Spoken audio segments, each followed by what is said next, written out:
Hi, welcome to our channel where we share the most intriguing stories. In the heart of Nebraska, where the soil speaks louder than words, Cole Weston faces a slick-talking HOA queen, Karen Sloan. When her schemes threaten his legacy, Cole doesn't back down. He rolls forward in a John Deere, ready to turn petty power plays into prairie justice. I've always believed that land doesn't lie. Dirt tells the truth, if you know how to listen. I grew up on this stretch of Nebraska soil, riding in the cab of my dad's old combine before I could spell my own name. My name's Cole Weston. I'm 36 years old, third-generation farmer, and I own every last inch of the 420 acres I work on. My grandfather bought this land after the Korean War, and it's stayed in our family ever since. Through droughts, floods, and one particularly nasty hail season that stripped our corn to the stalks, we held on to it. This place raised us. My operation's modern now. GPS-guided tractors, drones to survey crop health. A grain storage system I had custom built with a climate-controlled monitor I coded myself. But the spirit of this land, it's the same stubborn, dust-covered soul it's always been. Out here, things are simple. You plant, you grow, you harvest. You work hard, respect the earth, and you don't mess with a man's livelihood, which is why I wasn't thrilled when they built Meadow Springs. About 2 years back, some developer with shiny teeth and dollar signs in his eyes bought up the old Fremont property south of my line, turned it into a luxury housing development, all white fences and manicured lawns, and SUV moms sipping lattes on Tuesday mornings. It was like dropping a country club in the middle of a cornfield. Meadow Springs sprouted up practically overnight, and with it came a homeowners association, the kind that thinks ornamental grass is rebellious and anything louder than a Prius is grounds for a formal complaint. At the head of that HOA sits one Gloria Karen Sloan, mid-50s, hard smile, eyes like a hawk with a clipboard. She runs Meadow Springs like it's her personal kingdom. From day one, I could feel her watching, scrutinizing the tree lines, the smell of cow manure drifting across her wrought iron gates. The first letter arrived that spring. It was typed, signed, and laminated, because of course it was, and suggested that I consider repainting the red barn to better match the aesthetic continuity of the neighboring developments. I laughed so hard I nearly inhaled diesel. A few weeks later, another note. This time, the early morning operation of agricultural equipment has created repeated noise disturbances. Please observe respectful hours. As if corn waits for 9 a.m. to get busy growing. I didn't respond. There's no reason to dignify nonsense. I'm not part of Meadow Springs. My land was here long before their cul-de-sacs, and their HOA has no jurisdiction beyond their picket fences. I even checked with the county clerk, just to be sure. My farm's zoned rural, no shared easements, no encroachments. End of story. But Karen doesn't take silence well. Every couple of months, another neatly folded envelope shows up, asking me to limit equipment visibility, mow the hedgerow bordering their development, or, my personal favorite, consider relocating grain storage to a more discreet location. Yeah, because moving a 60,000 bushel bin is just a weekend project. Still, I ignored her. Not because I'm passive, but because responding would give the whole charade legitimacy. And honestly, I figured she'd get bored eventually. Turns out some people don't get bored. They just get bolder, and bold was coming. I could feel it. You know that moment right before a summer storm breaks, when the air goes heavy and even the birds go quiet. That's what it felt like every time I looked down toward those perfect little driveways and saw her standing there, arms folded, watching my fields like she owned the horizon. She didn't, but she was damn sure going to try. It was just past 5:30 in the morning when I rolled out of bed and checked the forecast. Clear skies, mild wind, perfect conditions for transport. I'd loaded up most of the corn the night before, and today was the window. Final shipment to the co-op before the contract closed at 1 p.m. sharp. Any delay, and I'd get hit with penalties big enough to make my next season bleed. I made my coffee strong, black, and fast. By 6:10, I was in the cab of my semi, easing down the gravel path that led from my loading zone to the southern gate. That gate connects to County Road 42, my main artery for moving product out. But as I crested the final little hill, my foot hit the brake. There, parked dead center across my main access gate, sat a white Cadillac Escalade, pristine and massive, stretched across the gravel like a dead whale. Every inch of its chrome was gleaming in the early sun, and taped Yes, taped to the windshield, right above the hood ornament, was a neatly laminated sign. I stepped out, walked the last few yards, and read it. Due to repeated violations of community quality and environmental standards, this gate shall remain inaccessible until corrective actions are taken. Thank you for your cooperation. Meadow Springs HOA. I stood there a second, blinking. At first, I actually laughed. It was so absurd it felt staged. Like one of those dumb reality shows where someone builds a shed and their neighbors file an injunction over paint colors. But the laughter died fast. Because I realized what I was looking at wasn't just a message, it was a blockade, and not a passive one. That SUV was parked so close to the gate that even a bicycle would struggle to squeeze through, and that was no coincidence. I pulled out my phone, dialed Karen, straight to voicemail, tried again. Same. Then I called the HOA's listed number, some automated message that offered office hours and an email address. Completely useless. I paced a bit, took photos. The SUV had no handicap placard, no emergency signals, no hazards, just a smug message and 4 tires planted squarely across my right-of-way. I called the sheriff's office. The dispatcher was polite but unmoved. "Is the vehicle on your land, sir?" "Yes." "Blocking access to a public road?" "No, just my internal gate." "Private dispute, then. Without immediate threat or danger, it's considered civil. You'd need to file a complaint or pursue a court order." "So you're telling me I can't move it?"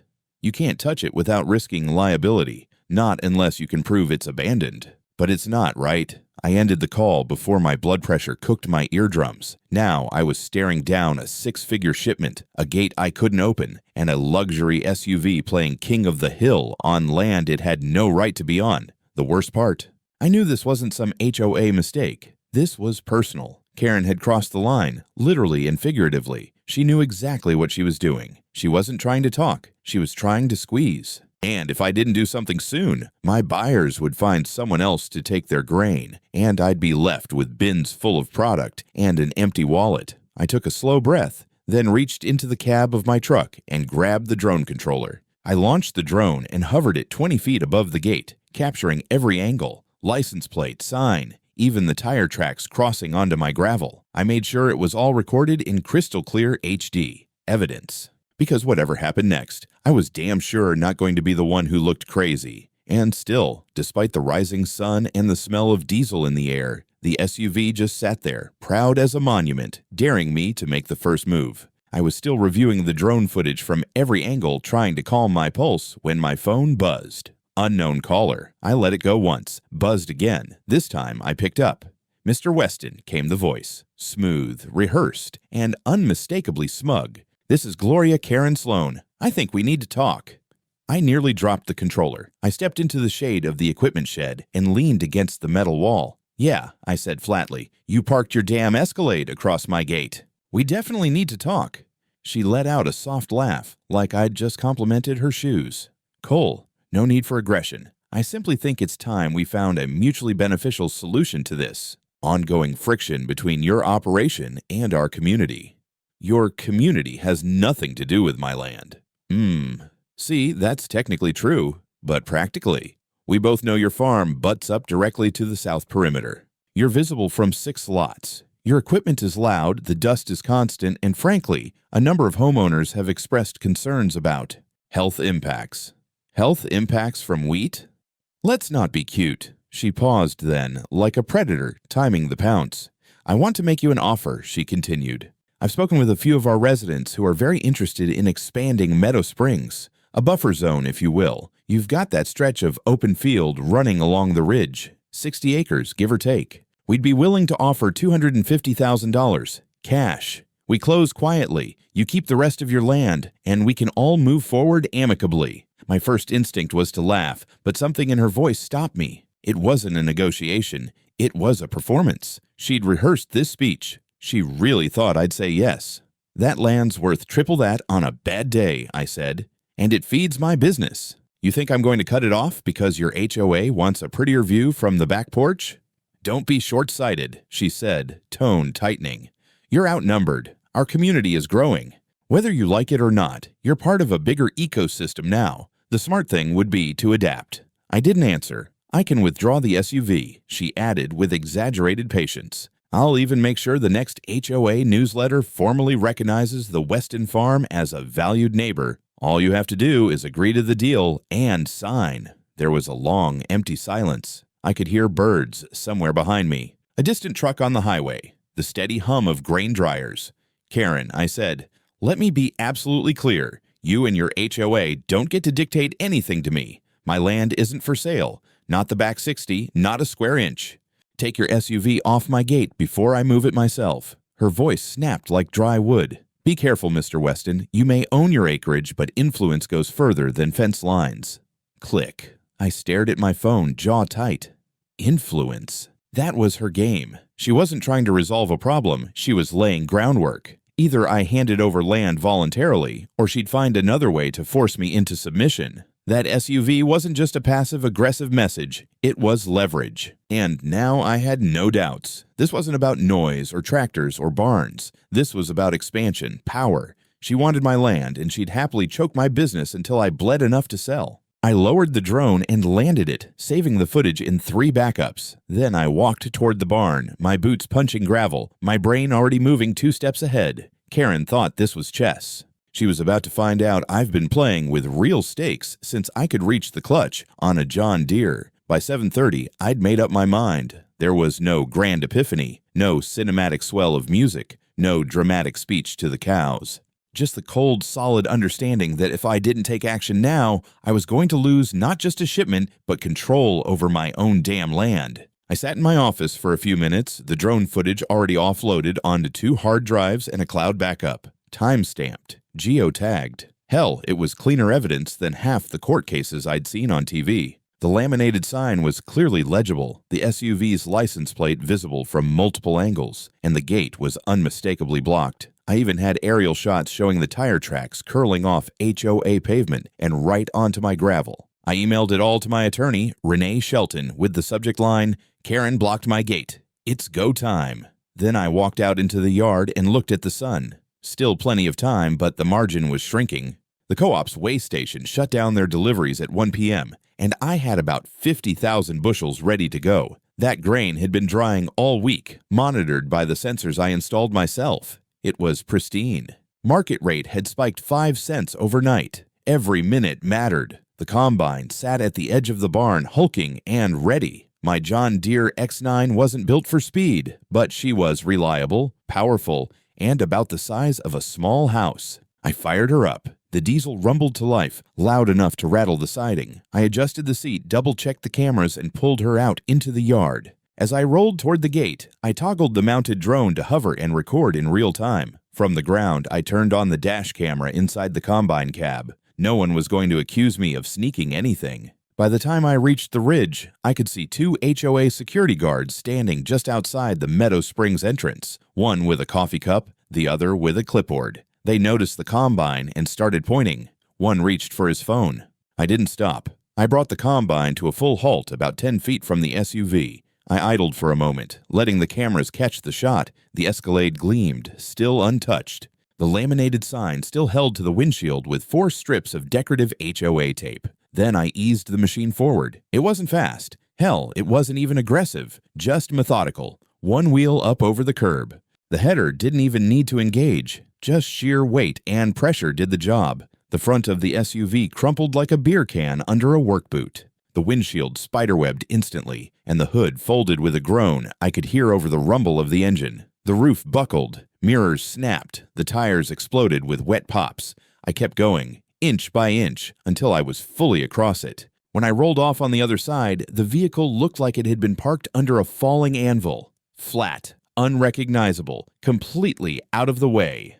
I paused long enough to capture the reverse angle with the drone, then swung the combine around and headed back to the loading zone, where my truck and trailer were waiting. No drama, no raised voice. Just steel, rubber, and one very clear message. You don't block a farmer's gate. Not if you expect to leave with your luxury toys intact. And I still had plenty of time to make my delivery. I had just finished securing the last of the grain and was double-checking the tie-downs on the trailer when I heard it. The screech of tires on gravel, sharp enough to make the chickens in the next field scatter. I looked up to see the unmistakable white BMW SUV skidding to a stop just past the mangled corpse of the Escalade, Karen. She launched herself out of the driver's seat like a bottle rocket, heels clicking across the gravel, hair immaculately curled, even in fury. Her eyes locked on the flattened metal and glass in front of her, and for a split second, she just froze. I swear she actually gasped, like she'd stumbled on a crime scene. Then came the scream, "You destroyed my car!" She stormed across the field toward me, flailing her arms like she was trying to take flight. "You absolute psycho! You ran over my vehicle like it was a piece of trash." I didn't flinch, just stood by my truck, arms crossed, hat low over my eyes. "Correction," I said. "I ran over a piece of trash that was parked on my private gate, blocking my legally scheduled delivery." Her face twisted. "This is criminal destruction of property. I'm calling the police." "You should." "I already did, about an hour ago." That stopped her. She blinked, processing. "You... what?" "Filed a report," I said, motioning toward the drone, still hovering lazily above us. "Got video from the air and from the combine cab. Your vehicle was clearly trespassing, and the laminated threat on the windshield. Got that too."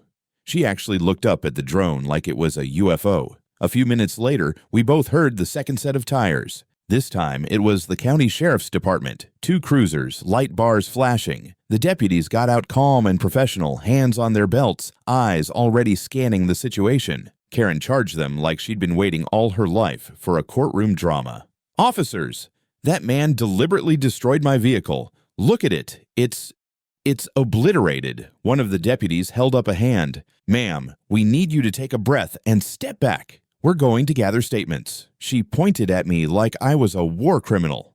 "Arrest him.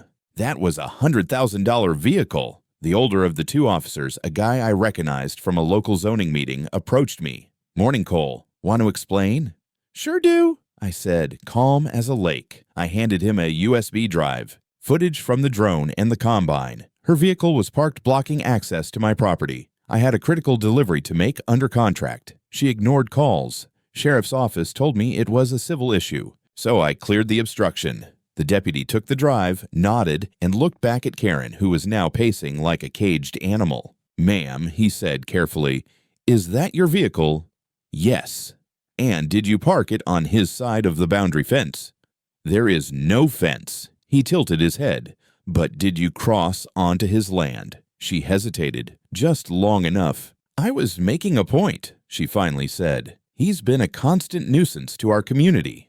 The second deputy reappeared from his cruiser, holding a printout. "Just pulled up parcel maps from the county registrar," he said. "This gate sits entirely on Weston's property line. No easement, no access." Karen's face went pale. "And we confirmed with his attorney," the first deputy added. "He's got documentation of the delivery contract and the lost revenue estimate. If this goes to court, it's not going to look good." Karen turned to me like she was seeing me for the first time, not as the dirt-covered hayseed she thought she could bully, but as someone with teeth. "You planned this," she spat.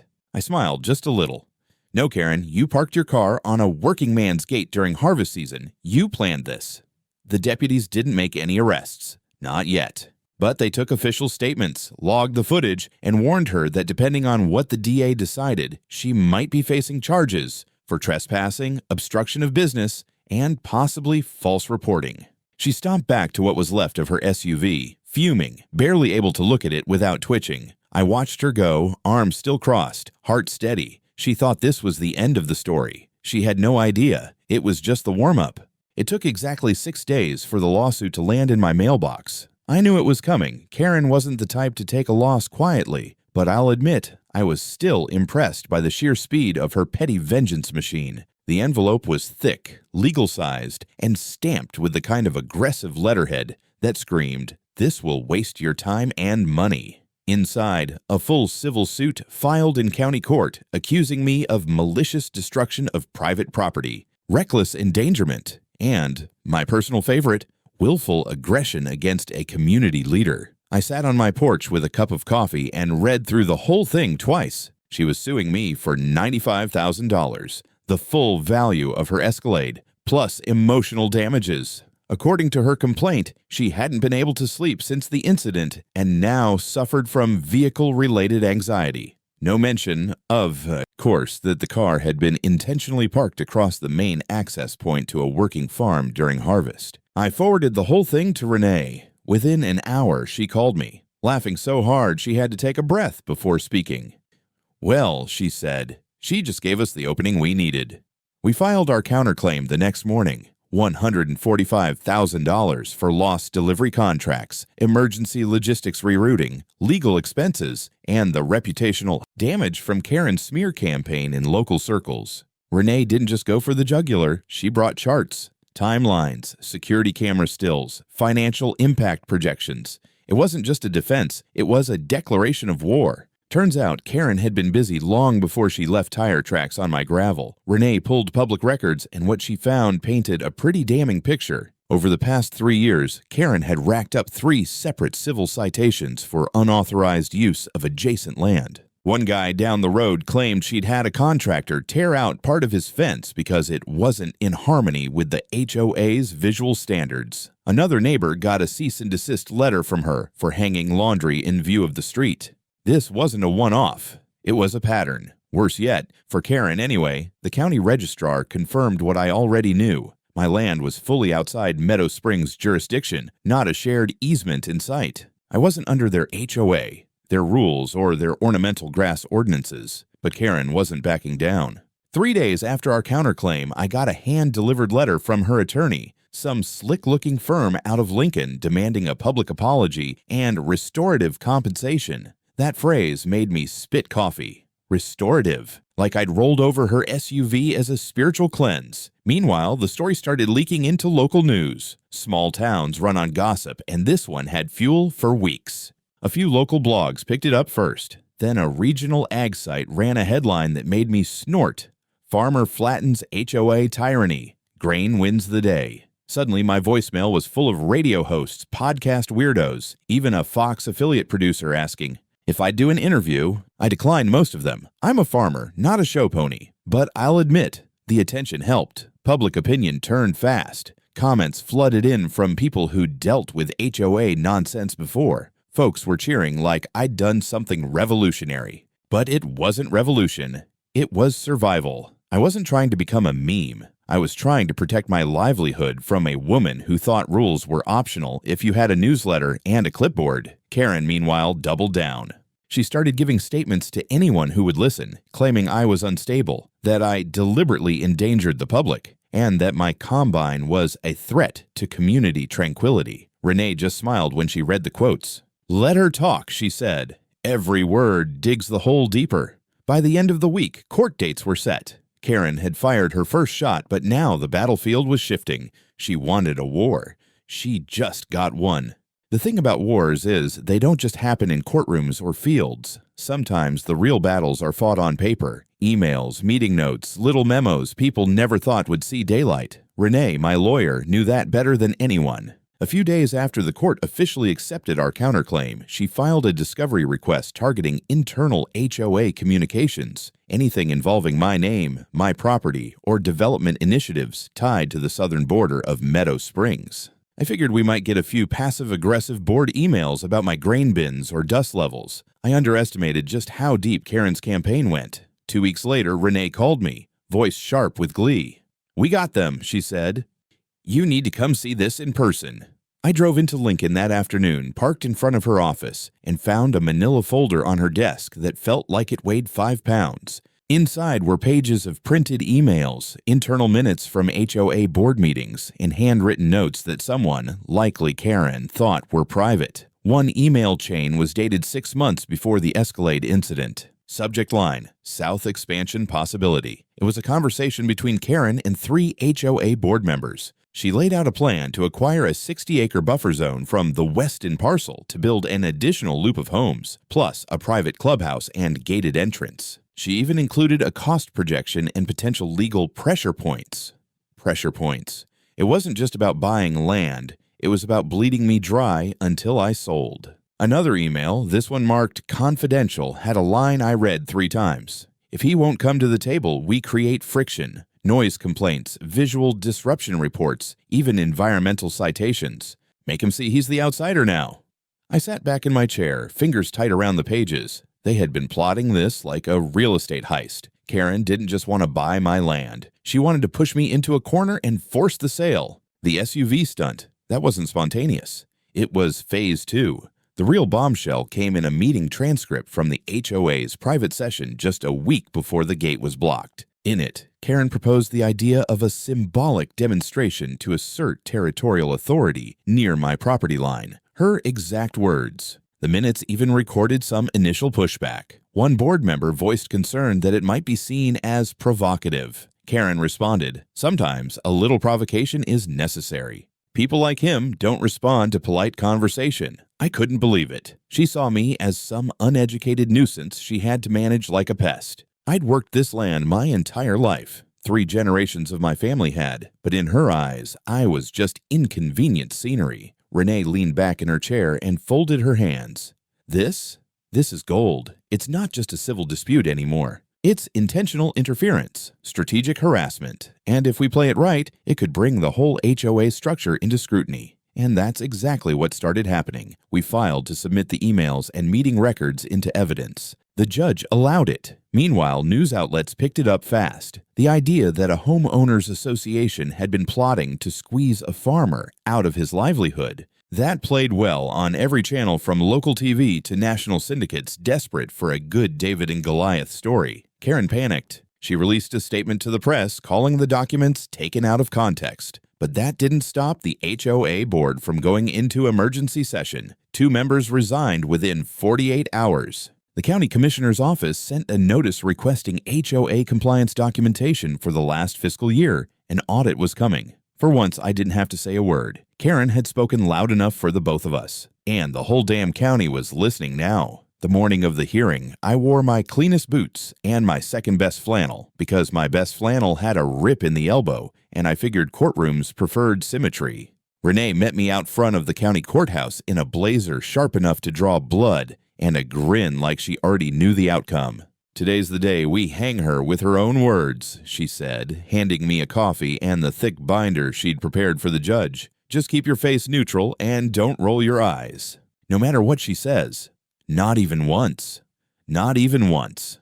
Courtroom 3 was a bland little room with tan walls and cheap paneling, the kind of place where local land disputes and zoning fights die slow, uneventful deaths. But today, the gallery was half full. Neighbors, reporters, even a couple farmers I didn't recognize sat quietly with their arms folded, waiting to see what happened when an HOA president went too far. Karen was already seated at the plaintiff's table, decked out in a beige power suit and a necklace that looked like it cost more than my entire irrigation system. Her lawyer, some city slicker from Lincoln, was talking her through notes, but she kept glancing over her shoulder at me like I might whip out a pitchfork at any moment. The judge entered, banged the gavel, and got straight to it. Karen's lawyer opened with a dramatic speech about willful destruction, community trauma, and how I had ignored every possible civil avenue in favor of aggression with heavy machinery. He even used the word rampage. I thought Renee might choke on her pen. Then it was our turn. Renee didn't raise her voice. She didn't pace. She just laid out the facts. Drone footage, property maps, phone logs, delivery contracts. Then came the emails, blow after blow, in Karen's own words, spelling out her little HOA conquest fantasy. The courtroom got quieter with every page. When Renee read the line about symbolic demonstration to assert territorial authority, a low murmur ran through the crowd. The judge raised an eyebrow. Karen's lawyer objected, claiming contextual misinterpretation. The judge overruled. We brought in the co-op rep who testified about the missed delivery and how the delay nearly cost them a regional client. Then a real estate expert explained how my southern field held far more value than Karen's offer suggested, and how coordinated pressure campaigns to force sales weren't just unethical, but potentially criminal. Karen finally took the stand in the afternoon. It was something. She tried to explain that the SUV was parked in protest and that she never intended to block vital farm operations. Renee pulled up the drone footage, showing the vehicle wedged tight against the gate and the laminated sign taped proudly on the hood. Karen stammered. The courtroom didn't need a jury to see what was happening. When the judge called for closing remarks, Renee stood, calm and measured. "This case isn't about a car," she said. "It's about power. It's about a woman who used her title to intimidate, manipulate, and ultimately try to steal land she had no claim to. And when that didn't work, she cried foul. My client didn't destroy her property out of spite. He acted with restraint, with evidence, and with legal justification because his right to operate his business, his legacy, was being choked by someone who thought the rules didn't apply to her.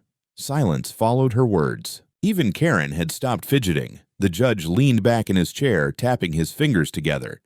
"In reviewing all presented evidence," he said slowly, "this court finds in favor of the defendant, Mr. Weston.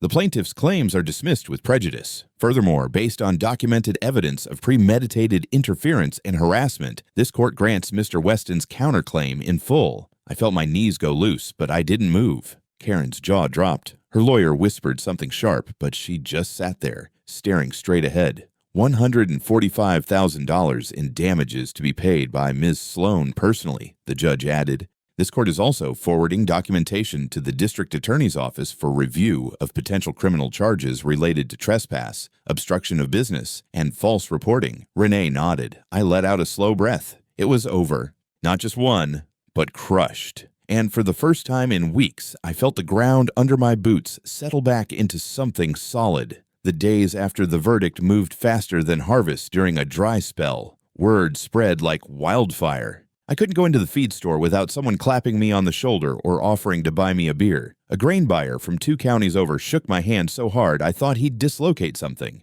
Even Old Man Granger, who hadn't spoken to me since our fence line dispute in 2014, dropped off a bottle of whiskey on my porch with a note that just read, "Hell of a job." But while the town was celebrating, Karen's world was burning down.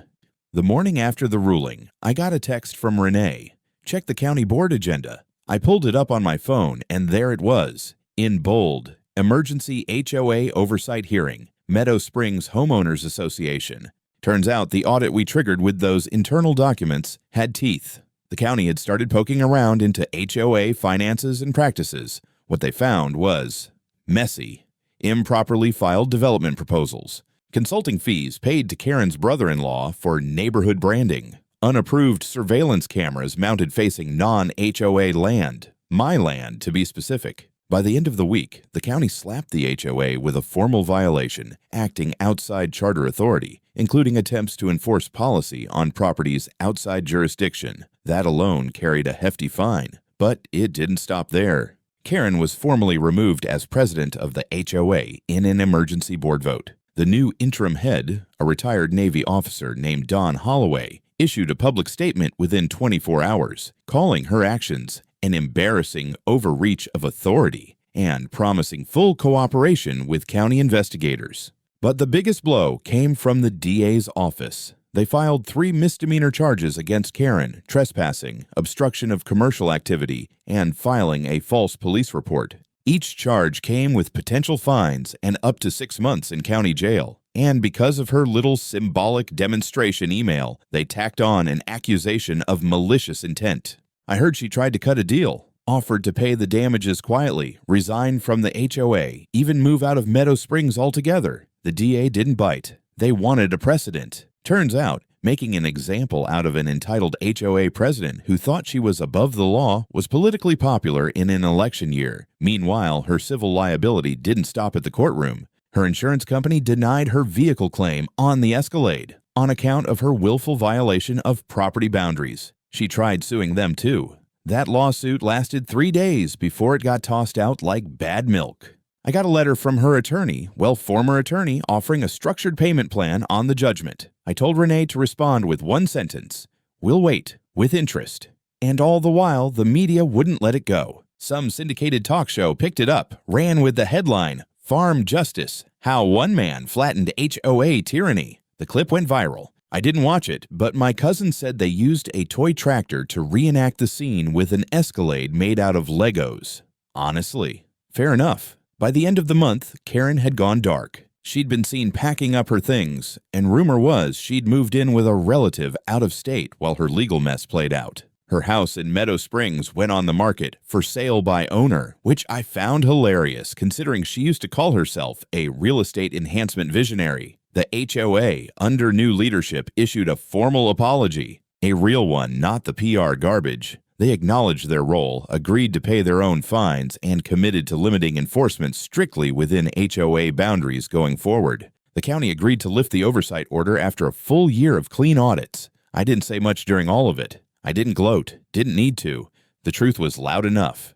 So was the silence from the Meadow Springs entrance, where the welcome sign that once read, "A Community of Excellence," now stood crooked, one corner drooping like it had just given up. And for the first time in a long time, there was peace across the fence line. But I wasn't done yet. Not quite. A month after the dust had settled and Karen had vanished like a bad rumor, I finally got around to cleaning out the old tool shed behind the barn. It wasn't urgent work, just one of those things that had been pushed to the bottom of the list while lawyers and courtrooms took over my life. The place hadn't been touched in years, full of rusted wrenches, spare belts, broken ladders, and mouse nests woven out of 1990 seed catalogs. I was elbow deep in a crate of cracked extension cords when I found it, an old cigar box wedged behind a beam, covered in dust and spiderwebs. It had my grandfather's name etched on the lid in a shaky hand, Ray Weston, 1981. I sat down on an overturned bucket and opened it. Inside were yellowed index cards, some faded photos of the farm back when the barn roof was still red, and a folded letter. The paper was brittle at the edges, and the handwriting was that old-school cursive you don't see much anymore.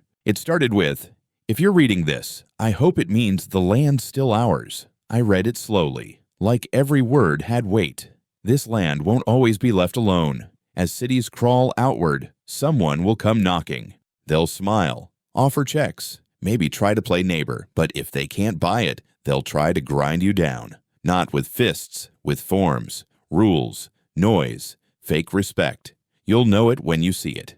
Don't let them convince you this land isn't worth what it is. This place raised our family, fed other families. It'll outlast the pests if you stand your ground. And if you ever feel like you're standing alone, remember, the land will stand with you.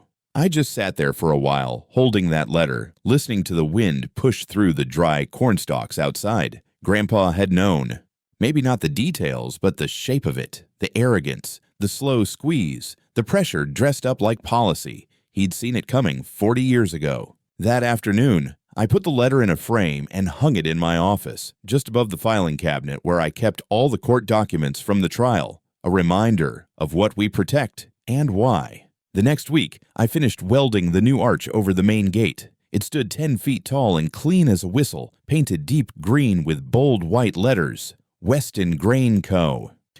Since 1956. Right beside it, I mounted what was left of Karen's Escalade, now flattened, lacquered, and bolted to a steel base like an art exhibit. I added a little plaque underneath. Park here and you'll become part of the legacy. People stop to take photos now. Tourists, locals. I don't say much when they do. I just tip my hat, smile, and get back to work. The land's still ours, and it knows who stood with it.